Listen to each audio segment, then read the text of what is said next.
নমস্কার, আমি Arijit. Welcome to quick mathematics. আজ আমরা পার্সেন্টেজের দ্বিতীয় ভাগ অর্থাৎ পার্সেন্টেজ ইনক্রিজ ডিক্রিজ নিয়ে আলোচনা করব এবং এই বিষয়ে কিছু মোস্ট ইম্পর্টেন্ট কোশ্চেন করে নেব। তো দেখো, কোনো নাম্বারের যখন কিছু বাড়াতে বলে অর্থাৎ কিছু পার্সেন্ট বাড়াতে বলে তখন কি করব দেখো। ধরো তোমাকে বলেছে, তুমি ধরো কোনো নাম্বার তোমার পরীক্ষায় ধরো 100 পরীক্ষা হয়েছে, তুমি পেয়েছো তার মধ্যে 85। তারপরে বলল তোমার নাম্বার দেখলে 85 থেকে তুমি নিজে তোমার পরীক্ষার তোমার যে উত্তরপত্রটা তুমি নিজে একবার যাচাই করলে, যাচাই করে দেখলে যে না, তোমার 85 হওয়ার কথা নয়, তোমার তো 95 হওয়ার কথা। তোমার কত হওয়ার কথা? 95 হওয়ার কথা, কিন্তু তুমি পেয়েছো কত? 85। তাহলে তুমি যেই 85 থেকে যে এখন 95 পেয়েছো, অর্থাৎ তুমি আগে 100-র মধ্যে 85 পেয়েছিলে, তারপর তুমি স্যারের কাছে গেলে, পরীক্ষার খাতা তুমি চেক করে দেখলে যে না, আরও তোমার 10 নাম্বার বাড়ছে, তুমি 100-র মধ্যে 95 পেয়েছো। তো তুমি তখন স্যারের কাছে গেলে, স্যারের কাছে গিয়ে বললে যে স্যার এরকম আমি 95 পেয়েছি। তো স্যার 95 করে দিল। তাহলে তুমি আগের থেকে কত শতাংশ তোমার নাম্বারটা বাড়লো? তুমি আগে 100-র মধ্যে 85 পেয়েছিলে, এখন 100-র মধ্যে 95 পেলে, তাহলে তোমার নাম্বার কত শতাংশ বাড়লো? এটাই হচ্ছে আজকে শেখার মেন বিষয়।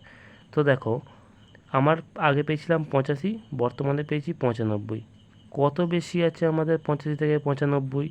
10 বেশি আছে। তখন আমরা কি করব? যখন পার্সেন্টেজ কত পার্সেন্ট বেশি বা কম যাই আমরা করি, সবসময় আগে ডিফারেন্স নিয়ে নেব। ডিফারেন্স এসে গেল আমার 10। এবারে আমাদের নাম্বার বেড়েছে, তাই আমরা বেশি বার করছি। তো কত বেড়েছে, কত বেশি হয়েছে? 10 বেশি হয়েছে। কার ওপরে বেশি হয়েছে 10 বেশি? আমরা 85 পেয়েছিলাম, কিন্তু পরে দেখেছি 95 হয়েছে। অর্থাৎ আমরা 85-র ওপরে কত পার্সেন্ট বেশি পেয়েছি সেইটাকে আমরা যাচাই করব। 10/85 গুণ 100। অর্থাৎ আমরা আগের তুলনায় কত পার্সেন্ট বেশি পেয়েছি। যদি এখানে কোয়েশ্চেন হয় যে তুমি প্রথমে 85 পেয়েছিলে, বর্তমানে তুমি 95 পেয়েছো, তাহলে তুমি কত শতাংশ বেশি পেয়েছো পূর্বের তুলনায়? তখন পূর্বের তুলনায়, অর্থাৎ পূর্বে তো তুমি 85 পেয়েছিলে, তার তুলনায় তুমি কত বেশি পেয়েছো? এখন বর্তমানে 10 বেশি পেয়েছো। তাহলে যত বেশি পেয়েছো সেটার ওপরে লিখবে, যার ওপরে বেস করে বলছো, অর্থাৎ কার ওপরে তুমি বেশি পেয়েছো। 85-র ওপরে 10 বেশি পেয়েছো। 10/85, আর পার্সেন্টেজ বার করার সময় সবসময় গুণ 100 করবে। করে দিলে দেখো, 5×17=85, 5 দিয়ে গেলে 5×20 100, তাহলে 200/17%। 200/17%। এটাকে তোমরা আবার ফ্র্যাকশানেও করে নিতে পারো। 200/17কে যদি ফ্র্যাকশানে করো, 17/200কে যদি করো, 17 17 পড়ে থাকলো 3। তারপরে দেখো শূন্য নামলো, 17 দুগুণে 34, 17 17, 17 আর 13 30, অর্থাৎ 11×13 তোমরা 217%ও করতে পারো, 11×13 করতে পারো, সেটা তোমাদের উপর নির্ভর করছে।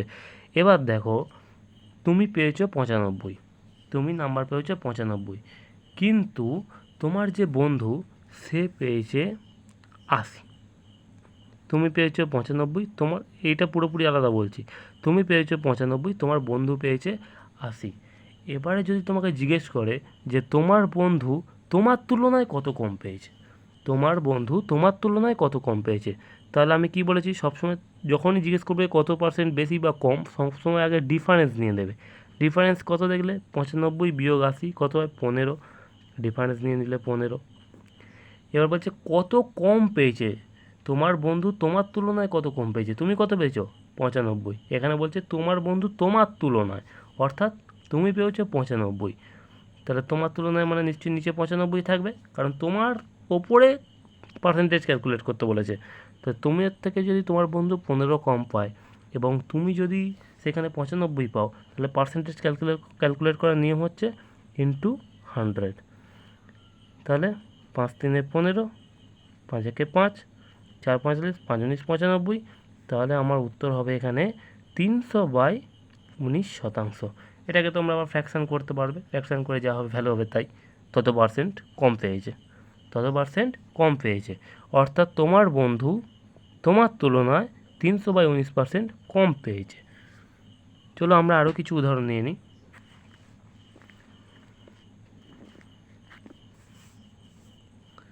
দেখো, যদি এখানে বলে তুমি ধরো কোনো পরীক্ষায় পরীক্ষা ছাড়ো। তোমার বয়স 24 বছর, তোমার বয়স 24 বছর, তোমার বাবার বয়স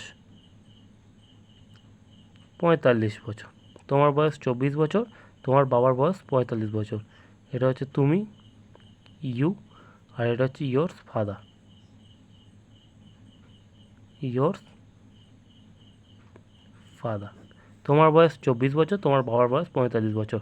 তোমাকে যদি জিজ্ঞেস করে কেউ যে তোমার তুলনায় তোমার বাবার বয়স কত শতাংশ বেশি, তুমি কি করবে? কত শতাংশ বেশি বলেছে? তোমার বাবার বয়স বেশি, কারণ তোমার বাবার বয়স 45, তোমার বয়স 24, তাহলে এদের ডিফারেন্স কত? এর ডিফারেন্স দেখতে পাচ্ছি 1, 2 কত 4, 2 10 4, অর্থাৎ তোমাদের দুজনের বয়সের ডিফারেন্স 21। তাহলে তোমার বয়স তোমার বাবার বয়সের তুলনায় কত, তোমার বাবার বয়স তোমার বয়সের তুলনায় কত শতাংশ বেশি? এখানে দেখতে পাচ্ছি তোমার বয়স যখন 24, তোমার বাবার বয়স 45, অর্থাৎ তোমাদের বয়সের ডিফারেন্স 21। এবার বলেছে কত শতাংশ বেশি তোমার তুলনায় কত শতাংশ বেশি। তোমার বয়স কত? 24। পার্সেন্টেজ বার করার নিয়ম কি? গুণ 100। তাহলে কত হবে? 3 7 21, 3 8 24, 4 2 8, 4 25 100, 7 25 175 বাই 2%। এত শতাংশ বেশি। তোমার বাবার বয়স তোমার তুলনায় এত শতাংশ বেশি। তো আর আমরা এই নিয়ে আর আলোচনা করছি না। এবার চলো আমরা কিছু আগের দিনে যা যা আমরা শিখেছিলাম, অর্থাৎ ওই পার্সেন্টেজের ফ্র্যাকশন ভ্যালু, সেই সম্বন্ধে কিছু অঙ্ক করে নিই। তারপরে পার্সেন্টেজ ইনক্রিজ ডিক্রিজের ব্যাপারে আমরা কিছু অঙ্ক করে নেব। তাহলে তোমরা বুঝতে পারবে যে এখন যে পার্সেন্টেজ ইনক্রিজ ডিক্রিজ, এখন আমি তোমাদের যেটা বোঝালাম সেটা করতে করতে আরও বেশি ভালো করে তোমরা শিখতে পারবে। তার জন্য আমাদের সেইখানে যেতে হবে, সেই কিছু অঙ্ক করতে হবে। কিন্তু তার আগে কালকে যেগুলো করেছিলাম, অর্থাৎ কালকে যে তোমাদের বলেছিলাম যে ফ্র্যাকশন, এই পার্সেন্টেজের ফ্র্যাকশন ভ্যালু মনে রাখতে, তোমরা পার্সেন্টেজের ফ্র্যাকশন ভ্যালু মনে রেখে তোমরা কী কী তোমাদের সম্ভাব্য কিছু কোয়েশ্চেন, কিছু ইম্পর্টেন্ট কোয়েশ্চেন যেরকমভাবে আসতে পারে, সেই সমতুল্য কিছু কোয়েশ্চেন আমরা এখন করে নেব। এখানে দেখো, এখানে চেয়েছে 5-এর 8-এর সমতুল্য পরিমাণ কত। 5-এর 8-এর সমতুল্য পরিমাণ, অর্থাৎ এখানে কোনো পার্সেন্টেজে ফ্র্যাকশন ভ্যালু দিয়েছে, আমাকে জিজ্ঞেস করেছে এই ফ্র্যাকশন ভ্যালুটা কত পার্সেন্টেজ। এখানে কোনো পার্সেন্টেজের ফ্র্যাকশন ভ্যালু দিয়েছে, আমাকে বলেছে এই ভ্যালুটা কত পার্সেন্টেজ। অর্থাৎ দেখো এখানে দেখতে পাচ্ছি আমরা 5-এর 8। আগের দিন দেখলে তোমরা, আগের দিনের ভিডিও যদি তোমরা দেখে থাকো, তাহলে দেখবে আমি একসময় বলেছিলাম 12.5% অথবা 12.12% সমান সমান 1-এর 8। 12.5% দেখাচ্ছি, দেখো 12.5% অথবা 12.12% সমান সমান 1-এর 8। এখানে দেখো 5-এর 8 আছে, অর্থাৎ প্রায় 5 গুণ মনে হচ্ছে না? এটার যদি 5 গুণ করি, অর্থাৎ 1-এর 8-এর যদি আমরা 5 গুণ করি, তাহলে কিন্তু এখানে 5-এর 8 হচ্ছে, তাই তো? তাহলে নিশ্চয়ই আমার এই যে ভ্যালুগুলো, মানে এই পার্সেন্টেজ ভ্যালুগুলো নিশ্চয়ই 5 গুণ হবে। তার মানে এর মধ্যে দেখতে হবে আমার কোনটা এর 5 গুণ আছে। অর্থাৎ দেখতে পাচ্ছি আমার এখানে দেখো সব এই রকম ফ্র্যাকশানে আছে, অর্থাৎ পূর্ণ ভগ্নাংশে আছে, পয়েন্টে নেই। তাহলে পূর্ণ ভগ্নাংশে দেখি 5 গুণ করলে কার ধারে কাছে যায়। অর্থাৎ এখানে যদি 5 দিয়ে গুণ করি, দেখতে পাচ্ছি 5 12 60। অর্থাৎ দেখো এখানে 5 12 60 বলতে দেখো এখানে 62-র ধারে কাছে যাচ্ছে। অর্থাৎ 62 থেকে 2 বিয়োগ করলে 60 হয়। অর্থাৎ 62 যখন ধারে কাছে যাচ্ছে, তাহলে আমরা বলতে পারি 62 পূর্ণ 1-এর 2। আমরা ডাইরেক্ট চোখ বন্ধ করে মেরে দিয়ে আসতে পারি, কারণ আগের দিন আমি বলেছিলাম তোমাকে হঠাৎ করে উল্টো পাল্টা এরকম পার্সেন্টেজের ফ্র্যাকশন ভ্যালু দেবে না, কারণ যারা পরীক্ষা নিচ্ছে তারাও জানে হঠাৎ করে সেগুলো কেউ পারবে না যদি একটু অন্যরকম দিয়ে দেয়। সব সময় জানবে এই গায়ে গায়ে দেবে, অর্থাৎ 3 গুণ 4 গুণ 5 গুণ এই রকমই দেবে, এবং যেটা দেবে সেটাই উত্তর করে বেরিয়ে আসবে। কারণ এখানে ওরা কোনো রকম এখানে করবে না, কোনো রকম তোমাদের সঙ্গে মানে কোনো কঠিন অঙ্ক দিয়ে দিল, বা সেটা হচ্ছে ওর ফ্র্যাকশানই না, বা করতে খুব কঠিন হবে, সেরকম কিছু দেবে না। দেখতে পাচ্ছ, যখনই দেখবে যেরকম 5 গুণ আছে, সঙ্গে সঙ্গে জানবে যে সত্যি এটা তাহলে 5 গুণই হবে। দেখে না, তোমাদের আমি প্রমাণও করিয়ে দিচ্ছি। যদি 12 পূর্ণ 1-এর 2-এর সঙ্গে যদি 5 গুণ করো, তাহলে কী হবে? 5 দিয়ে আগে 12কে গুণ করলে কত হয়? 60। আর 1-এর 2কে গুণ করলে কত হয়? 5 1-এ 5-এর 2। তোমাকে কি বলেছি, এইটার সঙ্গে যোগ করলে কি হবে? এটাকে একটি ইমপ্রপার ফ্র্যাকশন, সুতরাং কখনো যোগ হবে না। তাই 2-এর 5কে আমরা আগে প্রপার ফ্র্যাকশানে নিয়ে আসবো। প্রপার ফ্র্যাকশানে নিয়ে আসলে কী হয়? 2 দিয়ে 5কে ভাগ করলে কী হয়? 2 পূর্ণ 1-এর 2, 2 দুগুণে 4 আগে 5, 5-এর 2। এবার দেখো 60-এর সঙ্গে এবার 2 যোগ করে দিই, 60 আর 2 62, 62 পূর্ণ 1-এর 2, 62 পূর্ণ 1-এর 2 মিলে গেল। 62 পূর্ণ 1-এর 2, তার মানে 5-এর একটা সমতুল্য পরিমাণ কি 62 পূর্ণ 1-এর 2। চলো আমরা পরের কোশ্চেনটা করি। কোন সংখ্যার 12 পূর্ণ 1-এর 2% 64? 12 পূর্ণ 1-এর 2% মানে কি আমরা জানি 12.5% যা আর 1-এর তা। অর্থাৎ তোমরা আগের অঙ্কটাতে দেখলে 12 পূর্ণ 1-এর 2% মানে হচ্ছে 1-এর 8। 1-এর 8 ফ্র্যাকশন ভ্যালু সবসময় মনে রাখতে হবে। বলছে কোন সংখ্যার এত পার্সেন্ট সমান 64? অর্থাৎ কোনো সংখ্যাটাকে যদি আমি এক্স ধরে নিই, বলছে কোনো সংখ্যার এত পার্সেন্ট, এত পার্সেন্ট মানে কি 1-এর 8, তাহলে কোনো সংখ্যার 1-এর 8 সমান সমান 64। তাহলে আমাকে বলছে সংখ্যাটা কি, তা 8 যদি আমার 64 হয়, কোনো সংখ্যার 1-এর 8 যদি 64 হয়, তাহলে আমার এক্স সমান সমান কত? স্বাভাবিক তোমরা এখানে কী করবে, x/8 সমান সমান 64, তাহলে x সমান সমান 64 ইন্টু 8, 8 4 32, 2 হাতে থাকে 3, 8 4 41, 3 51, 512, অর্থাৎ 512 ঠিক করে দিয়ে তোমরা চলে আসবে। ফ্র্যাকশন অফ সেকেন্ডে অ্যান্সার হবে, তোমরা কোনো এখানে ফর্মুলা কিচ্ছু মনে রাখার দরকার নেই। পরিষ্কার দেখবে 12.5% আছে, তার মানে 1-এর 8, 1-এর 8 মানে হচ্ছে 64, তাহলে 1 মানে যদি 64 হয় 8 মানে কত? 1-এর 8 দেখবে, তার মানে 1-এর ভ্যালু এখানে দিয়ে দিয়েছে 64, কোনো সংখ্যা 12.5% মানে 1-এর 8, অর্থাৎ 1 মানে যদি 64 হয় তাহলে 8 মানে কত? 1 মানে 64 মানে 8 মানে হচ্ছে 64 ইন্টু 8, 8 গুণ 64 সমান 512। শর্টকাট অ্যাপ্রোচ, যেটা তো তোমাদের বোঝানোর জন্য করালাম, এই জিনিসটা তোমাদের বোঝানোর জন্য করালাম, কিন্তু এইটা হচ্ছে সবথেকে শর্টকাট অ্যাপ্রোচ। 1 মানে যদি 64, 8 মানে কত? 8 ইন্টু 64, 512। চলো পরের অঙ্কটায় চলে যাই। কোনো সংখ্যার 22 পূর্ণ 1-এর 2% অর্থাৎ 22.5% 45 হলে ওই সংখ্যার কত শতাংশ 100 হবে? অর্থাৎ 22 পূর্ণ 1-এর 2% মানে আমরা এটাকে দেখতে পাচ্ছি একটা পূর্ণ ভগ্নাংশে আছে, এবং এটার কোনো রকম ওই গুণ মানে 1-এর 2 মানে জানি আমরা 50%, কিন্তু এখানে কি 50% মানে কি কোনো ফ্র্যাকশন ভ্যালু আমরা মনে করতে পারছি না। তাহলে আমরা এটাকে আগে প্রপার ফ্র্যাকশনে নিয়ে যাব। 22 দুগুণে 44, 44 একে 45, 45/2, দেখো ভালো করে, 22 দুগুণে 44, 44 একে 45, 45/2%, অর্থাৎ এখানে আমরা লিখব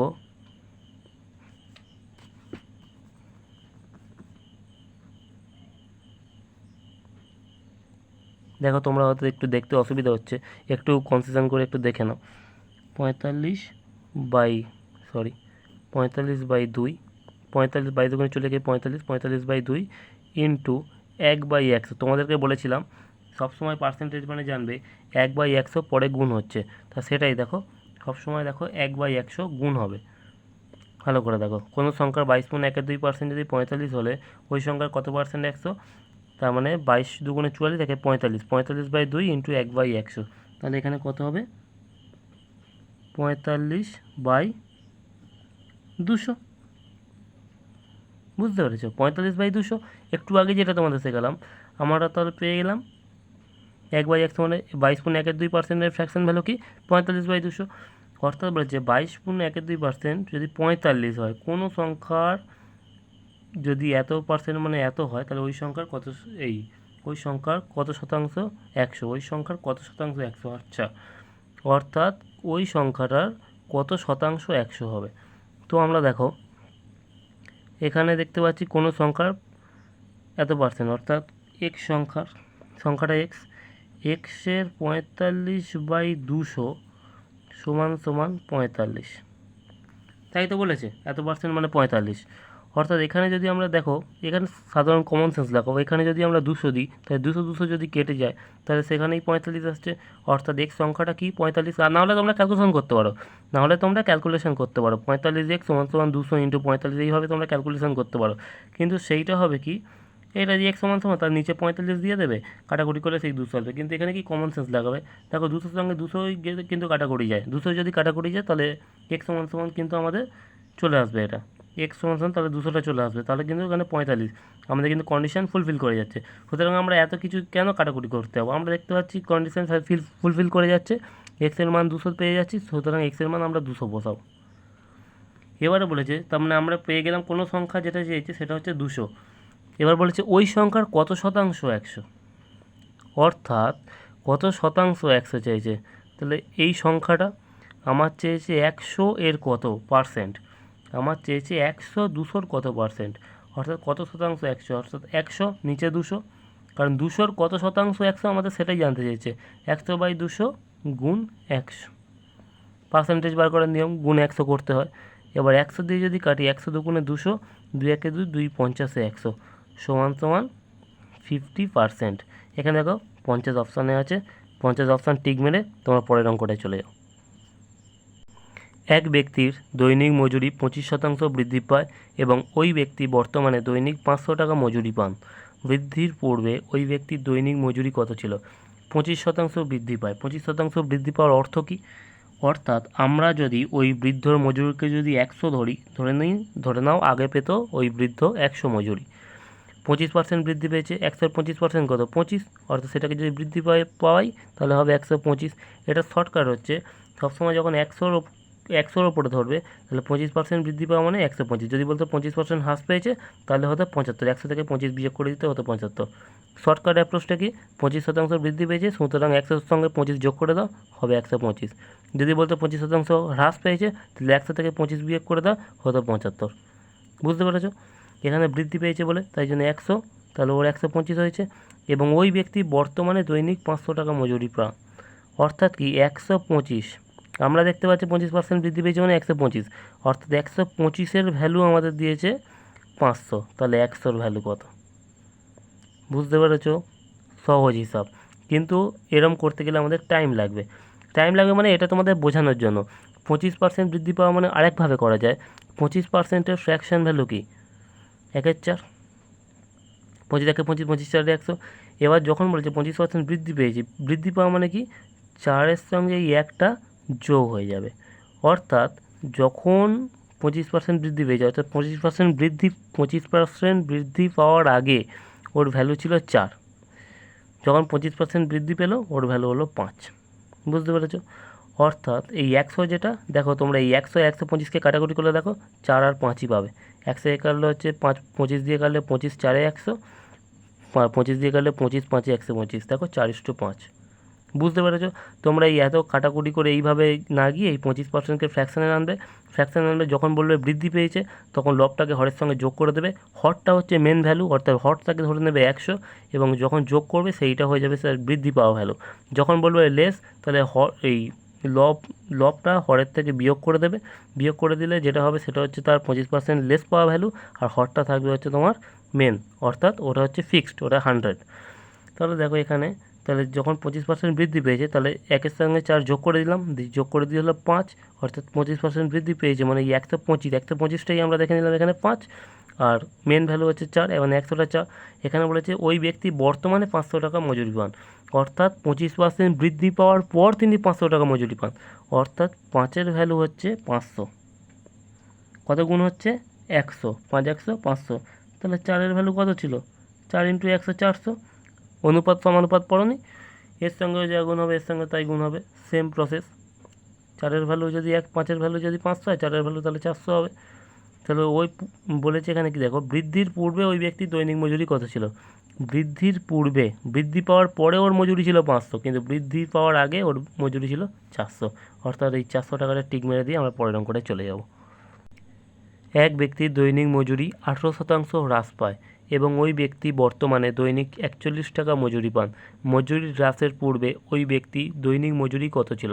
দেখো তোমাদের এর আগে দুটো অঙ্ক করিয়েছি, এই অঙ্কটা তোমরা পজ করে নিজে করার চেষ্টা করো, যদি না পারো তাহলে ভিডিও দেখো, নাহলে স্কিপ করে পরের অঙ্কটায় চলে যেতে পারো, কোনো অসুবিধা নেই। এক ব্যক্তির দৈনিক মজুরি 18% হ্রাস পায়, যারা বুঝতে পারেনি তাদের জন্য বলছি। দেখো 18% হ্রাস পায় মানে কি? 18%-র মানে কি? 18% ফ্র্যাকশন ভ্যালু কি? 18%-র ফ্র্যাকশন ভ্যালু হচ্ছে 18/100। এটাকে যদি কাটাকুটি করি কত হবে? 2 9 18, 2 50 100, অর্থাৎ 9/50 এটা ফ্র্যাকশন ভ্যালু। এবারে কি বলেছে দেখো, 18% হ্রাস পায়। 18% হ্রাস পায় মানে কি? ওর মজুরি আগে কত ছিল? 50 টাকা। হ্রাস পায় মানে কত হ্রাস পায়? 18%। 18% মানে কি? 9, অর্থাৎ 50 বিয়োগ 9। বর্তমানে ওর মজুরি কত? 50 বিয়োগ 9, অর্থাৎ 41। অর্থাৎ আগে ওর ছিল 50, 18% হ্রাস পাওয়ার পরে ওর মজুরি হলো 41। এটা কিন্তু আমরা একটা অ্যাজিউম করছি, পার্সেন্টেজের হিসেবে এটাকে অ্যাজিউম করছি 18% হ্রাস পায় এবং ওই ব্যক্তি বর্তমানে দৈনিক 41 টাকায় মজুরি পান। তার মানে বর্তমানে 18% হ্রাস পাওয়ার পরে আমরা অ্যাজিউম করেছি 41, কিন্তু এখানে দেখছি 41 টাকায় মজুরি পান, অর্থাৎ 41-এর ভ্যালুই এখানে 41 দিয়েছে। তাহলে ইন্টু 1, 41 1-কে 41, তাহলে আগে কত ছিল? 50 1-কে 50, বলেছে মজুরি হ্রাসের পূর্বে ওই ব্যক্তির দৈনিক মজুরি কত ছিল। মজুরি হ্রাসের পূর্বে ওই ব্যক্তির দৈনিক মজুরি 50 টাকাই ছিল। বুঝতে পেরেছ? যারা বুঝতে পারোনি ফের রিপিট করে দেখো, এর আগে আমি অনেকবার বুঝিয়েছি। অর্থাৎ এর উত্তর হবে 50। দুটি সংখ্যা যথাক্রমে তৃতীয় একটি সংখ্যার থেকে 20% ও 35% বেশি হলে প্রথম সংখ্যাটি দ্বিতীয়টির কত শতাংশ? ভালো করে প্রশ্নটা পড়ো, করে নিজে করার চেষ্টা করো কি বলতে চেয়েছে আগে দেখো। বলেছে দুটি সংখ্যা যথাক্রমে তৃতীয় একটি সংখ্যার থেকে 20% ও 35% বেশি হন। অর্থাৎ আমরা যদি তৃতীয় সংখ্যাটাকে যদি আমরা 100 ধরে নিই, তাহলে এখানে কি বলেছে তৃতীয় একটি সংখ্যার থেকে 20% বেশি। অর্থাৎ 100 থেকে 20% বেশি মানে তাহলে প্রথম সংখ্যাটা কী হবে 120। পরেরটা কি বলেছে দেখো 35% বেশি। অর্থাৎ প্রথমটা যদি 100 হয়, তৃতীয়টা, এটা হচ্ছে থার্ড নাম্বার, তোমাদের আগে থার্ড নাম্বার, এটা সেকেন্ড নাম্বার, এটা হচ্ছে ফার্স্ট নাম্বার। তাহলে দেখো তৃতীয়টির থেকে সবসময় দেখো তৃতীয়টির থেকে 20% আর 35% বেশি। তৃতীয় যদি 100 হয়, প্রথম নাম্বারটা 20% বেশি, অর্থাৎ 120 হবে। এবং দ্বিতীয় সংখ্যাটা দেখো 35% বেশি, অর্থাৎ এখানে হবে 135। কিন্তু দেখো এইখানে দেখো কেমন একটা লাগছে না? তাহলে আমরা এটাকে সবসময় যেটা যে ফ্র্যাকশন ভ্যালু করে নিতাম, এটাকে এখন কাটাকুটি করলে দেখো 5 20 100, 5 দুগুণে 30, 5 দুগুণে 10, 3 5 7 35, 5 24 120। তারপরে দেখো এখানে কাটাকুটি যাচ্ছে না, যাচ্ছে না। তাহলে এখানে দেখো 24:27:10, এটা অনুপাতে আমরা ধরে নিচ্ছি 24 27 30 20, ঠিক আছে ধরে নিচ্ছি। কিন্তু দেখো এটা যদি আমরা ফ্র্যাকশানে করতাম কী হতো দেখো, এখানে বলেছে 20% বেশি। 20% বেশি মানে 20% ফ্র্যাকশন ভ্যালু কত? 20% মানে হচ্ছে 1/5, 1/5। অর্থাৎ তৃতীয় নাম্বারটা যদি 5 হতো, তৃতীয় নাম্বার যদি 5 হতো, তাহলে আমার এর ভ্যালু কত হতো? প্রথম ভ্যালু কী হতো? 5 আর 1 6, কারণ 20% বৃদ্ধি পেয়েছে। 5 আর 1 6, এখানে হতো 6। পরেরটা দেখো কী বলেছে 35, দ্বিতীয় সংখ্যাটা আবার তৃতীয় সংখ্যাটির 35% বেশি। 35% ফ্র্যাকশন ভ্যালু কত? 35% ফ্র্যাকশন বলেছে 5 7 35, 5 20 100, অর্থাৎ 7/20। অর্থাৎ তৃতীয় সংখ্যা যদি 20 হতো, তাহলে দ্বিতীয় সংখ্যা হতো কত? 7 বেশি, 20 এর সাথে 27। এবার দেখো আমাদের তৃতীয় সংখ্যাটা তো মিল করতে হবে, কারণ এইখানেও যা এখানেও তাই হতে হবে, নাহলে আমরা অঙ্কটা করতে পারবো না। সেই জন্য কী করব, এর সঙ্গেও 4 গুণ করব, এর সঙ্গে 4 গুণ করলে এর সঙ্গেও 4 গুণ করতে হবে। অর্থাৎ আমাদের দেখো, তোমাদের বললাম না এইটাই দেখো চলে আসবে 24:27, 27 হচ্ছে দ্বিতীয় সংখ্যা, আর দেখো 5 4 20। কারণ সবসময় দেখো এখানে তৃতীয় সংখ্যার ওপরে বলে, তৃতীয় সংখ্যার থেকে 20 বেশি, তৃতীয় সংখ্যার থেকে 35 বেশি। তৃতীয় সংখ্যাটাকে যদি আমরা ফিক্সড না করি, আমরা ভ্যালু বার করবো কী করে? ওই জন্য আমরা এখানে তৃতীয় সংখ্যাটাকে ফিক্সড করে দিলাম। ফিক্সড করে দেওয়ার ফলে কী হলো, আমরা এর সাথে 4 গুণ করলাম, এর সাথে 4 গুণ করলাম, করে দেখো আমার 24 27 20। এইখানে দেখো এখানে আমরা 100-র ওপরে করেছিলাম, এখানে কাটাকুটি করে এইটা এলো। কিন্তু আমরা যদি ফ্র্যাকশন ভ্যালু জানি, তাহলে কত ইজিলি হয়ে গেল 24 27 20। এবার কী বলেছে দেখো, বলেছে প্রথম সংখ্যাটির দ্বিতীয়টির কত শতাংশ। অর্থাৎ এই প্রথম সংখ্যাটি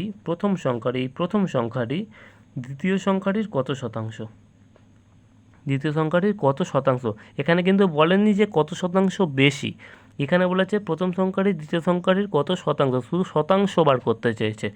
অর্থাৎ এখানে শতাংশ যখন বার করতে চেয়েছে, এখানে কী বলছে প্রথম সংখ্যাটি দ্বিতীয়টির কত শতাংশ। অর্থাৎ আমাকে দ্বিতীয়টাকে বেস করতে বলেছে, দ্বিতীয়টাকে বেস করে প্রথম সংখ্যাটা দ্বিতীয়টা কত শতাংশ সেটাকে বার করতে বলেছে।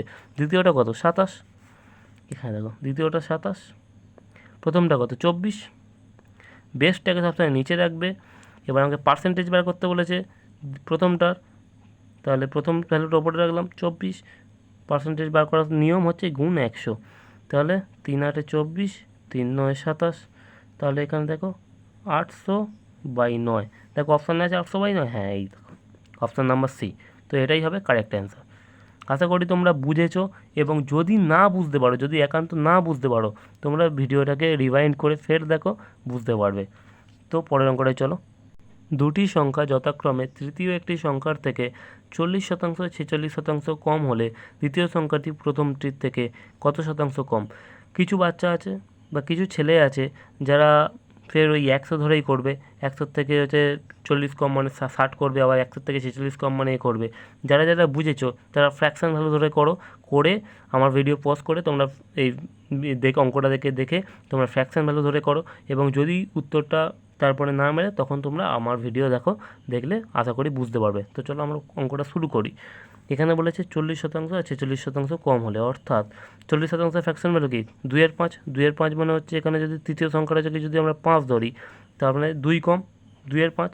40% মানে হচ্ছে আমরা দেখো 40% মানে হচ্ছে আমাদের 2/5, আর 46% মানে হচ্ছে আমাদের 46/100। 46% মানে কি 46/100, 2 23-এ 46, 2 50-এ 100, অর্থাৎ 23/50। তাহলে দেখো এখানে বলেছে প্রথমটা বলেছে কি 40% কম, অর্থাৎ তৃতীয় ভ্যালু যদি 5 হয় তাহলে 2 কম, তাহলে এখানে 3 হবে। 5 থেকে 2 বিয়োগ যাবে, হবে এখানে 3 প্রথমটা। দ্বিতীয়টা দেখো বলেছে 46% কম, অর্থাৎ তৃতীয়টা যদি 50 হয় তাহলে দ্বিতীয়টা কী হবে 23 কম, অর্থাৎ 7 27। 30 20 50, হ্যাঁ।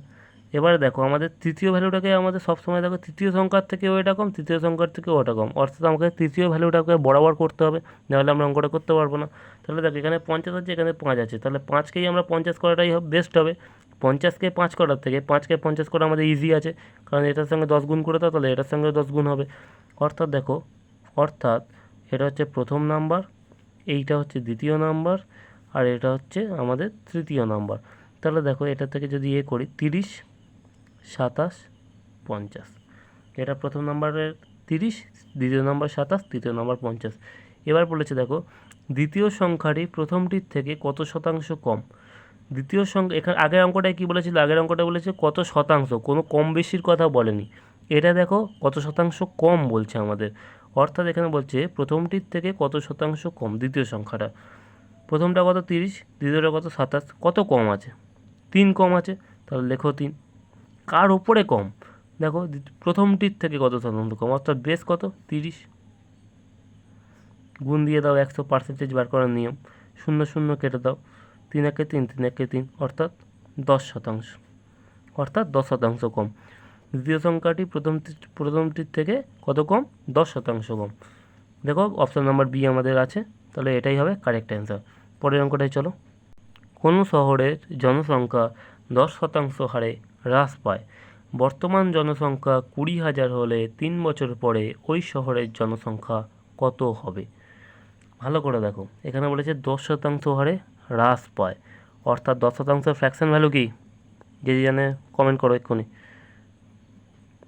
1/10, কারণ 10/100, 10/100কে যদি কাটাকুটি করি 1/10 হয়।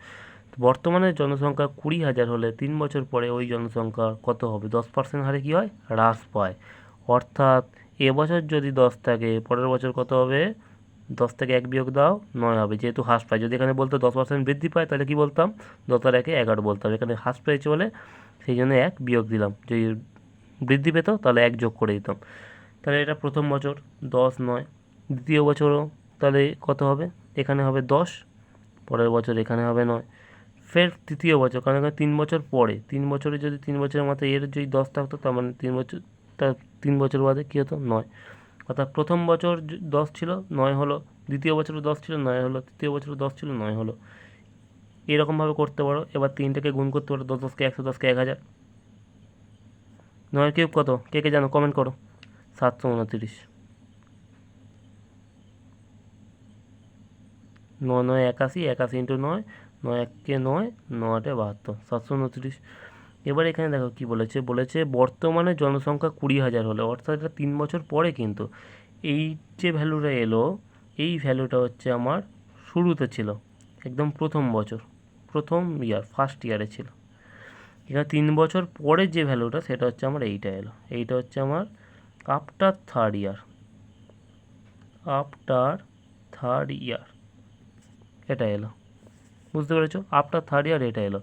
এবারে এখানে বলেছে কি বর্তমানে জনসংখ্যা 20,000, অর্থাৎ 3 বছর বাদে জনসংখ্যা এখানে বলেছে, সরি এখানে বর্তমান জনসংখ্যা বলেছে, বর্তমান জনসংখ্যা 20,000 হলে 3 বছর, অর্থাৎ বর্তমান কি এইটা, 3 বছর বাদে কত হবে এইটা, তাহলে 1,000-এর ভ্যালু যদি আমাদের কত বলেছে 20,000, 1,000-এর ভ্যালু আমাদের বলেছে 20,000, 1,000-এর ভ্যালু বলেছে আমাদের 20,000, তাহলে কত গুণ করেছে, কত গুণ করেছে ইন্টু 20 করেছে না, দেখো 20 0 0 20 0 0 20 0 0 20 1-কে 20, তাহলে এটার সঙ্গে যদি আমরা 20 গুণ করে দিই, দেখো 20 9 180, 180 শূন্য আর থেকে 18, 20 দুগুণে 40, 40 আর 18 58, 58 8 থেকে 5, 7 কুড়ি 140, 140 আর 5 145, 14,580। দেখো কোথায় আছে, কোথায় আছে, এই আছে 14,580, অর্থাৎ অপশান নাম্বার এ হচ্ছে অ্যান্সার।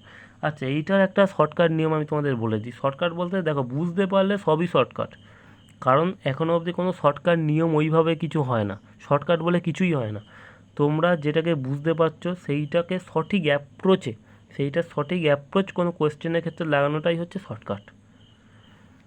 দেখো এখানে বলছে 10% হারে হ্রাস পায়, তাহলে এখন বর্তমানে 20,000 হলে 3 বছর বাদে কত হবে? দেখো বর্তমানে, দেখো তাহলে আমাদের বর্তমানে কত বলেছে জনসংখ্যা? 20,000। আমাকে বলেছে প্রতি বছর কি হয়, প্রতি বছর 10% হারে হ্রাস পায়। 10% ফ্র্যাকশন ভ্যালু কি? ফ্র্যাকশন ভ্যালু কি? 1/10, অর্থাৎ 10% হারে হ্রাস পায় মানে আমরা বলতে পারি আগে 10 ছিল, তারপরে 9 হয়, অর্থাৎ এটাকে এরকম লিখতে পারি 9/10 প্রথম বছর, মানে 1 বছর বাদে আমার এই জনসংখ্যা আসবে। এখানে আমাকে বলেছে 3 বছর পরে ওই শহরের জনসংখ্যা কত হবে, অর্থাৎ 1 বছর বাদে এইটা আসবে 2000 ইন্টু 20,000 ইন্টু 9/10, 2 বছর বাদে তাহলে কত আসবে ইন্টু 9/10, 3 বছর বাদে তাহলে কত আসবে 9/10, 3 বার 9/10 গুণ হবে, কেন দেখে 3 বছর বলেছে, 10% করে কি বলছে কমছে, তাই জন্য আমরা 10% করে কমাচ্ছি। 3 বছর পরে ওই শহরের জনসংখ্যা কত হবে, ভালো করে কোশ্চেনটা পড়ো। কোনো শহরের জনসংখ্যা বছরে 10% হারে হ্রাস পায়, বর্তমানে জনসংখ্যা 20,000 হলে 3 বছর পরে ওই শহরের জনসংখ্যা কত হবে। অর্থাৎ এখন যদি 20,000 হয়, প্রতি বছর যদি 10% হারে কমতে থাকে, তাহলে 3 বছর পরে ওই শহরের জনসংখ্যা কত হবে।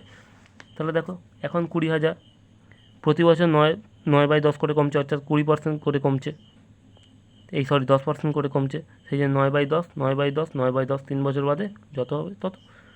0 0 0 কেটে দাও, এখানে 0 0 0 কেটে গেল। 9 কিউব মানে 729, 729 ইন্টু 20 করলেই হয়ে গেল। এখানে যা করেছো 729 ইন্টু 20 করেছো, 14,580 হয়েছে। এখানেও তাই একই অ্যান্সার হবে 14,580। বিশ্বাস না হলে গুণ করে তোমরা দেখে নাও, এটাই হবে এটার অ্যান্সার। তো আজকের ভিডিও এখানেই আমি শেষ করছি। পরের দিন আমরা পার্সেন্টেজ চ্যাপ্টারের নতুন কিছু রকম ভ্যারাইটিস নিয়ে আসবো, যেটা একটু হার্ড, একটু তোমাদের বুঝতে হবে, বোঝার চেষ্টা করতে হবে, এবং চেষ্টা করলে অবশ্যই বুঝতে পারবে। হার্ড বলে কিছু হয় না, বোঝার চেষ্টাটাই হচ্ছে মেন। নিজেদের যদি শেখার ইচ্ছা থাকে তাহলে অবশ্যই তোমরা শিখতে পারবে। আর যদি মনে করো যে না, ওই ভিডিওয়ে শুধু ট্রিক্স দেখবো, শর্টকাট দেখবো, তাহলে কি জীবনে শিখতে পারবে না। কনসেপ্টই হচ্ছে পাওয়ার, কনসেপ্ট যদি না জানো কোনো অঙ্ক কোনো দিন পারবে না। যদি আজকের ভিডিও ভালো লাগে তোমরা চ্যানেলটাকে সাবস্ক্রাইব করো, লাইক করো, শেয়ার করো বন্ধুদের সাথে, আর কি আমাকে সাপোর্ট করো। তাহলে তোমাদের জন্য এরকম নতুন নতুন ভালো ভালো ভিডিও বানাতে থাকবো।